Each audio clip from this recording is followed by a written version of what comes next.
Jadi antara dua ni mana yang lebih penting? Yang akhirat lebih penting. Kita rugi di dunia tak apa, jangan rugi di akhirat. Ketika itu dunia menjadi tempat tinggal, badan menjadi kenderaan, dan amal perbuatan menjadi jalan kepada tujuan. Ini kata Imam Ghazali ni, puitis sikit. Kata Al-Ghazali, dunia ni menjadi tempat tinggal. Memang betul lah kita sekarang duduk di dunia.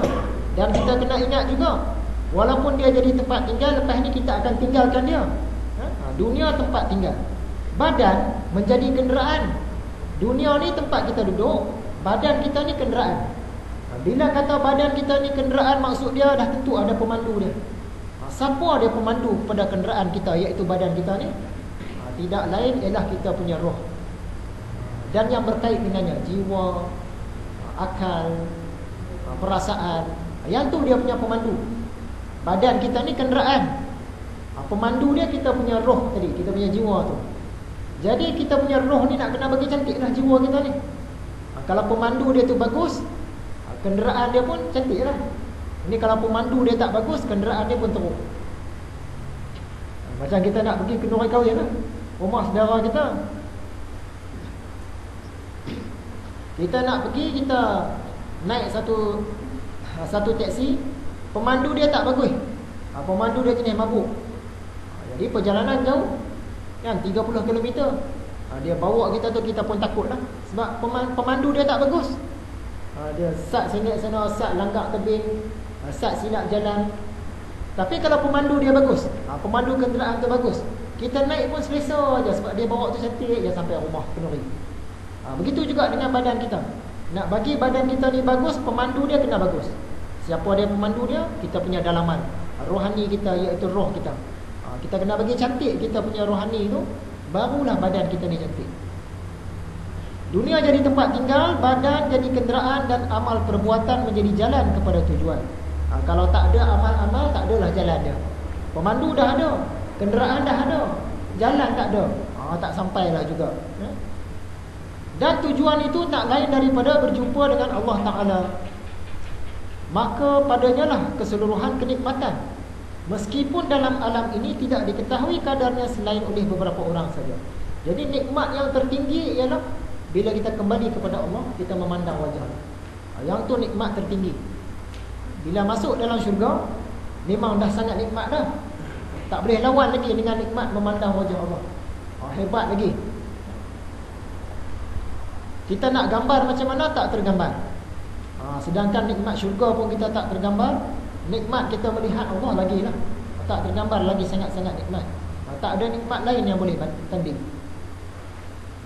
Ilmu pengetahuan itu bila dibanding kepada kebahagiaan berjumpa dengan Allah dan memandang kepada wajahnya yang mulia, yakni pandangan yang dicari dan difahami oleh para nabi dan tidak yang terlintas dalam pemahaman orang awam dan ahli ilmu kalam, adalah 3 tingkat yang dapat anda fahami dengan perbandingan dengan contoh, iaitu seorang budak yang menggantungkan kemerdekaannya dan kemungkinan mempunyai hak milik dengan mengerjakan ibadah haji.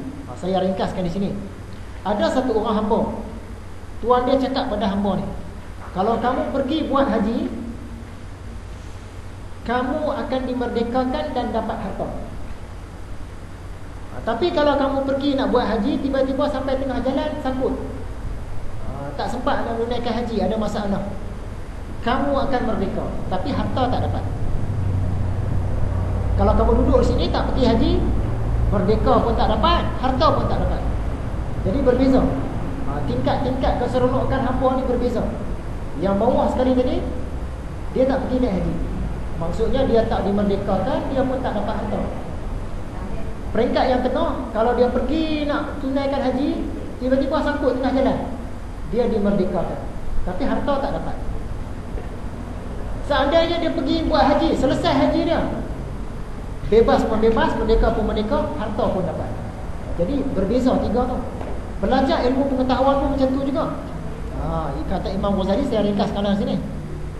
Ilmu ni pun dia lebih kurang 3 peringkat juga. Ilmu yang bawah ni contoh dia ilmu tentang fiqh, ilmu tentang perubatan, ilmu tentang keduniaan. Kita belajar ilmu-ilmu ni dah seronok dah. Seronok dah. Belajar tentang perubatan, tentang fiqh ni seronok dah. Tapi orang bernasib baik dia belajar atas ni yang tengah, iaitu ilmu tasawuf. ilmu tentang nak sucikan hati. Bila dia belajar yang tu pula, lagi seronok. Daripada ilmu fiqh tadi sampai kepada ilmu tasawuf, lagi seronok. Orang yang nasib baik lagi, dia belajar ilmu yang atas lagi, iaitu ilmu yang berkait dengan ilmu mukasyafah, lagi seronok. Macam orang buat haji tadi lah, budak tu tadi, hamba tu tadi, kalau duduk di rumah seronok lah, sebab tuan dia bagi makan semua cukup. Tapi kalau dia pergi nak buat haji, tuan dia merdekakan dia. Kalau dia dapat pula selesaikan haji, merdeka pun dapat, harta pun dapat. Jadi dalam ilmu agama ni pun macam tu juga tingkat-tingkat dia. Dari itu maka ilmu pun 3 bahagian. Sebahagian berlaku semacam menyediakan perbekalan. Ini yang saya sebut tadi itulah.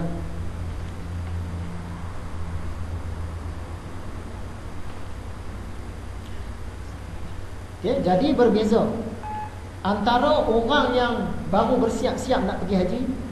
Seronok dia berbeza dengan orang yang dah dalam perjalanan dah naik kapal. Dia lagi seronok. Dah naik kapal terbang, lagi seronok.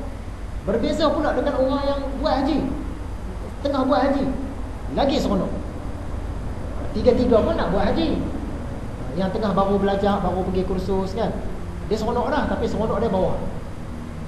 Bila dia dah dalam perjalanan, lagi seronok, meningkat. Bila dia dah buat haji, lagi seronok, atas sekali. Jadi ilmu ni pun macam tu juga. Kita belajar ilmu-ilmu kedoktoran, ilmu fiqh, ilmu keduniaan ni, kita rasa seronok dah. Dan sepatutnya selepas itu kita sambung dengan pengajian ilmu tasawuf, ilmu tentang sifat-sifat mahmudah, sifat mazmumah. Kita akan rasa lagi seronok. Dan kita pertingkatkan diri kita pula sampai kepada ilmu mukasyafah, lagi seronok. Itu maksud. Jadi rasanya kuliah kita pada malam ini sekadar itu saja.